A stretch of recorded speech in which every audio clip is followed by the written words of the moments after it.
I had lived in Missouri for 13 years. I saw the way that policy worked. I saw the way that policy systematically and systemically undermined African Americans' access to their citizenship rights. But as a nation, we were so focused in on the flames that we missed the kindling. That kindling. Let's talk about some of that kindling at Ferguson. Kindling. 67% of Ferguson's population is African American. In the 2013 municipal election, the black voter turnout rate was 6%. How do you turn 67% of the population into 6% of the voters? Those are numbers from Jim Crow, Alabama.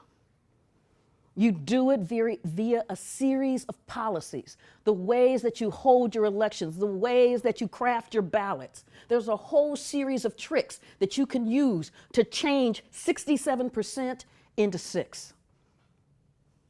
Kindling. Because you begin to think about what it means if you don't believe that you even have a say in who your representatives are. Kindling. Let's talk about the schools. Michael Brown's school system. Missouri rates its school systems. It accredits them on a 140-point scale. Graduation rates, matriculation rates, test scores, the whole 9 yards. And you can get a total of 140 points. How many points do you think Michael Brown's school system got? How many? On 140.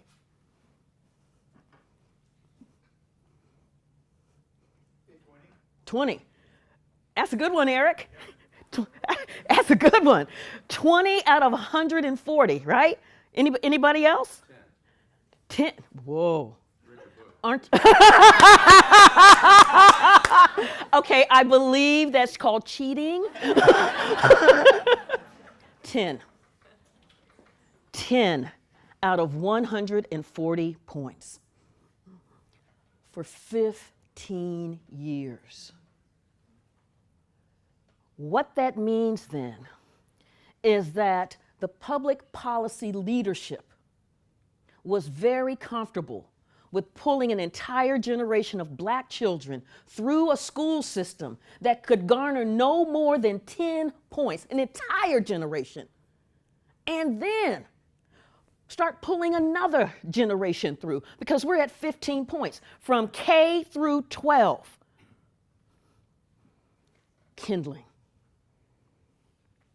Kindling. Let's talk about the police. We know that the police are here to protect and serve. Yeah, because I'm going to be doing this throughout, because there's a kind of hymn book that we sing from, right? We know, right? We know the police are here to protect and serve. So in this protect and serve, except in Ferguson, they looked at that black population as revenue generators. So you're doing 26 and a 25, boom, ticket. I don't think you fully stopped at that stop sign. Boom, ticket. Looks like you've got a broken tail light. Boom, ticket. And this is a working class neighborhood.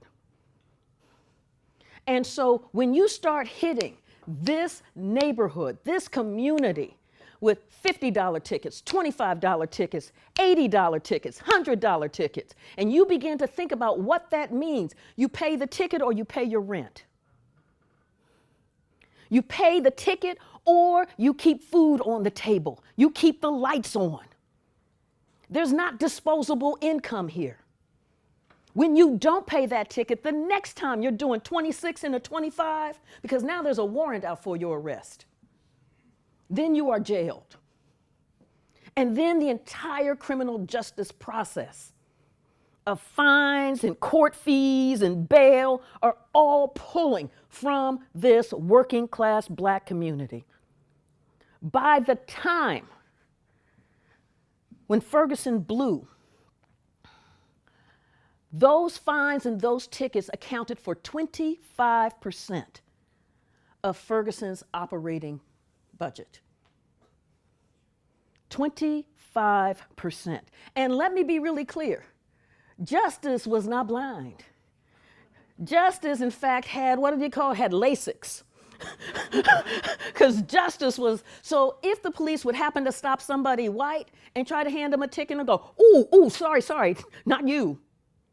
Or if the police officer handed somebody white a ticket and somebody white went in to go then pay the ticket, it was like, what are you doing? I'm trying to pay this ticket. And to tear up the ticket. So you're getting this massive extraction from the working class black population in Ferguson. Kindling.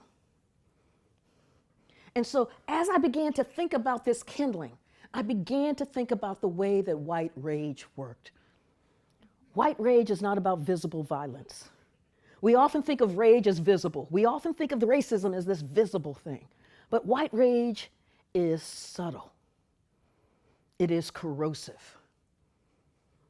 It operates through the state legislatures, through Congress, through the judiciary, through school boards. It cloaks itself in legalities.